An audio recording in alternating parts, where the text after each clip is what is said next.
Today we're going to make a clock using a program called VCarve. We're not going to use SketchUp at all. And VCarve is this logo right here. It's probably found on your desktop if you can't find it on the bottom taskbar. And I'm going to open this up and it comes to this page right here. And if you've got a file that you're picking back up on, you'll find it here. I am going to create a new file. And it's important that we get a lot of this right. So the piece of wood that we're going to deal with is 12 inches by 12 inches by a ½ inch thick. We're going to go for material surface and we're going to center it on there and hit OK. There's a button in the way saying OK. Once I hit OK, we're going to be able to get to all of our edit and design tools. This is where if we were doing SketchUp, we would import a SketchUp drawing in, but because we're not doing SketchUp, we're just going to use the drawing tools that are available to us right here in VCarve. And most clocks are a circle. I'm going to show you how to do a circle. You don't have to do a circle. If you don't want a circle, it's fine. So I'll come here, say draw a circle. I'm going to do a diameter of 12 inches. The center point is going to be 0, 0. Say create. That should pop right in the middle of my project. Now a clock usually has numbers, and one of the requirements for this project is you have to have 4 numbers at least. So if I wanted to do text, come over here, and 12 is one of the first texts that we find. I like to use kind of nice bold letters. They come out better. So like Arial Black is a nice one to use. And I'm going to put the 12 up here. Probably going to do the 3 here. Whoops.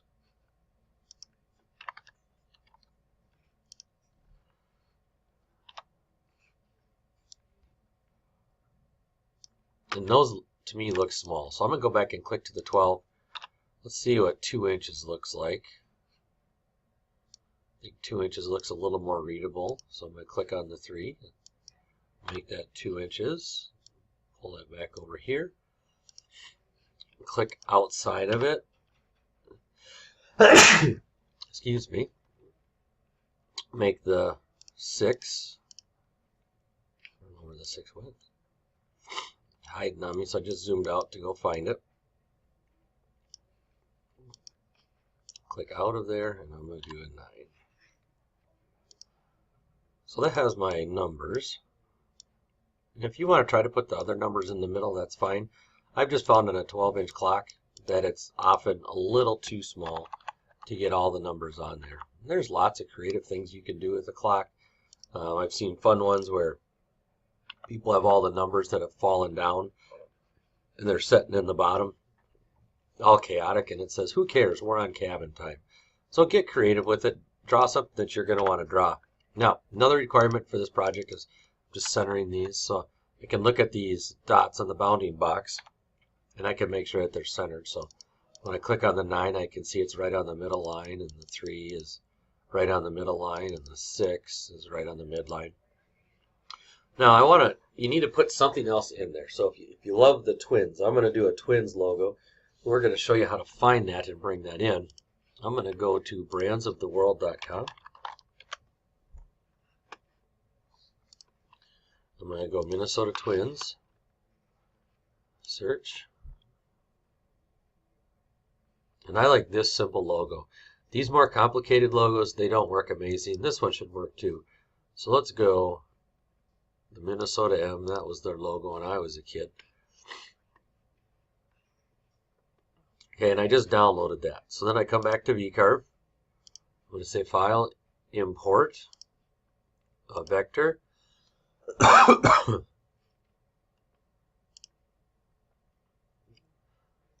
there's Minnesota Twins. And I'll just use my arrow keys to get this kind of in the middle. And there's some things on here I want to edit. I'm going to, get rid of that box around the outside. Then I'm also going to get rid of the letters on the inside so it's a little more simple, because I'm going to use an actual router bit to cut that out. And if it's really little, the router bit isn't going to be able to fit in there. If you've got a real intricate design that you want to do for the middle, you can feel free to use the laser engraver for it, and you'll just use the router bits for the numbers and the outside cut. Now, Brands of the World is a really nice place to get vector logos that are already vector logos. But let's say you can't find the one that you like. So I'm going to slide this one over. And let's say I'm going to just go to the internet, and I really like Wayzata baseball logo. And I like the Wayzata baseball logo here. What I can do is I want to find the place where that picture's the biggest. You write up a kit about a phone. Is that right in the hub for phone? So I'm trying to find this logo as big as I can. There we go. I'm going to copy that image, and I come right back here, and I'm going to hit paste. Now, it's not the right kind of file. We need to have this be an EPS file format. So what I'm going to do is I'm going to click down here. Yep. This is the tracing option that we can do. So if I got a color picture, I get to choose what colors I want to trace. And I actually like to shrink this down so it's smaller. And it's going to do a black line around each color that we have. And we'll get a preview of what this looks like in just a second here. So I can come on. You can play with all these other things if you want. Preview. And you can see that black line that's in there now. That's kind of all we want. So I'll say apply and close. And I can move this out of the way and get rid of this. And now you can see I've got my logo in there that I'll be able to see and see her out. Now, I think that logo is a little bit busy. You'll see, and we'll try it so I can show you a couple different things. But I think that logo is would be better for the laser engraver. So I'm actually just going to bring this Minnesota logo, this old school Twins logo, back in the middle, because that's the one that I want to engrave. So now let's say that's exactly how we want our clock to look. Now we got to toolpath it. What that means is we got to tell the router what router to use to cut the holes out. I'm going to use a pocket toolpath for my letters and actually for this Minnesota M. And what that means is it's going to remove all of the inside. We could do a profile toolpath which will trace the outside, and that won't look bad either. You know what? I'll do both. I'm going to do a profile toolpath for all the letters. So I'm holding down Shift, and I come over here to Profile Toolpath, and I want to cut that about 1/8 of an inch deep, and I want to select my bit. I'm going to use a V-bit. So you can get a preview of what that bit's going to look like. Just make sure it's in tool number 1. The rest of the stuff is pretty forgiving. For this bit, we'll say OK. We want the V-bit to be right on the line. We don't need to separate last pass. We don't need tabs. We don't need a ramp on this one. And we're going to call it V-bit calculate. So we can see here this red line is just where it moves. So it'll start at the 12, go to 3, 6, 9, and then it comes back to the center. I can always hit Preview Visible Toolpath, and it will show me what that looks like. Now with that V-bit, the deeper I go, the wider the numbers become. So if I want to make that a little bit smaller, so let's go 0.0625, a little bit lighter, and calculate. I'll reset the preview, and then I'll preview the toolpath again. You can see it's a little bit crisper because we're not going so deep in. Now let's say for the M, I want to do a pocket toolpath. Then I would come up here, close that, the pocket toolpath, cut depth 0.125. I'm going to remove that because it's too big. And I'm going to use 1/4 inch end mill. Tool number 1, select. We're going to ramp the plunge moves because this end mill isn't like a drill bit. It has to kind of come in at an angle. So I always ramp plunge moves 1 inch. And we're going to call it 0.25. I like to name these the tool that it's using.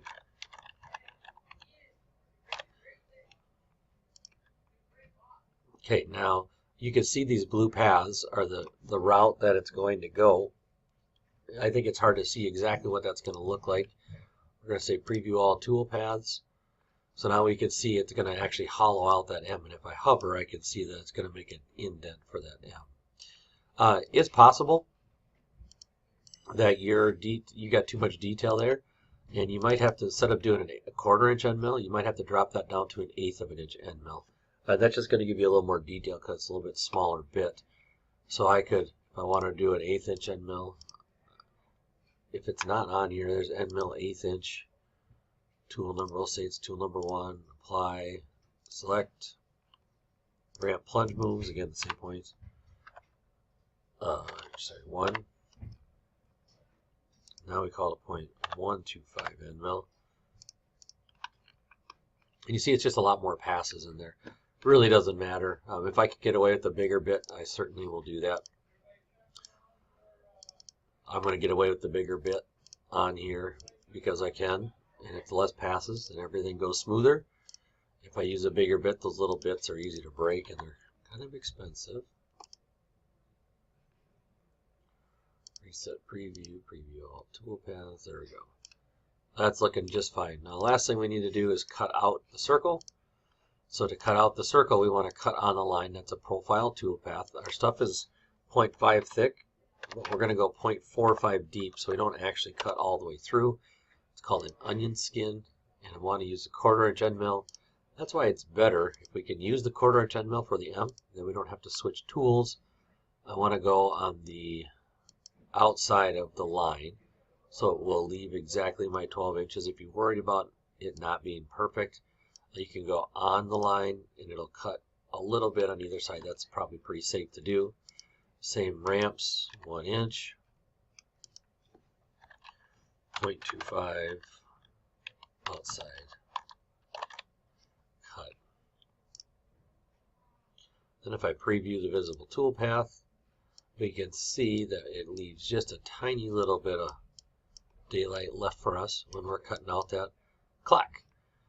I'll go back to the 2D view, and what you guys need to do at this point is you'll come up here and say File, Save As. You'll put it desktop. I don't really care where it goes. Best is even Google Drive. If you can get to your Google Drive on here, then you can save this file on a Google Drive. I'm just going to put it on my desktop for a minute. Twins clock, save. And then you come here to our Canvas page. And on the front of our Canvas page, there's going to be a CNC file drop. This is just an ungraded assignment that there'll be an upload option for you here, and you upload that to Canvas, and then I can look at it, and then we can get it going on the CNC router. That's how you make a clock.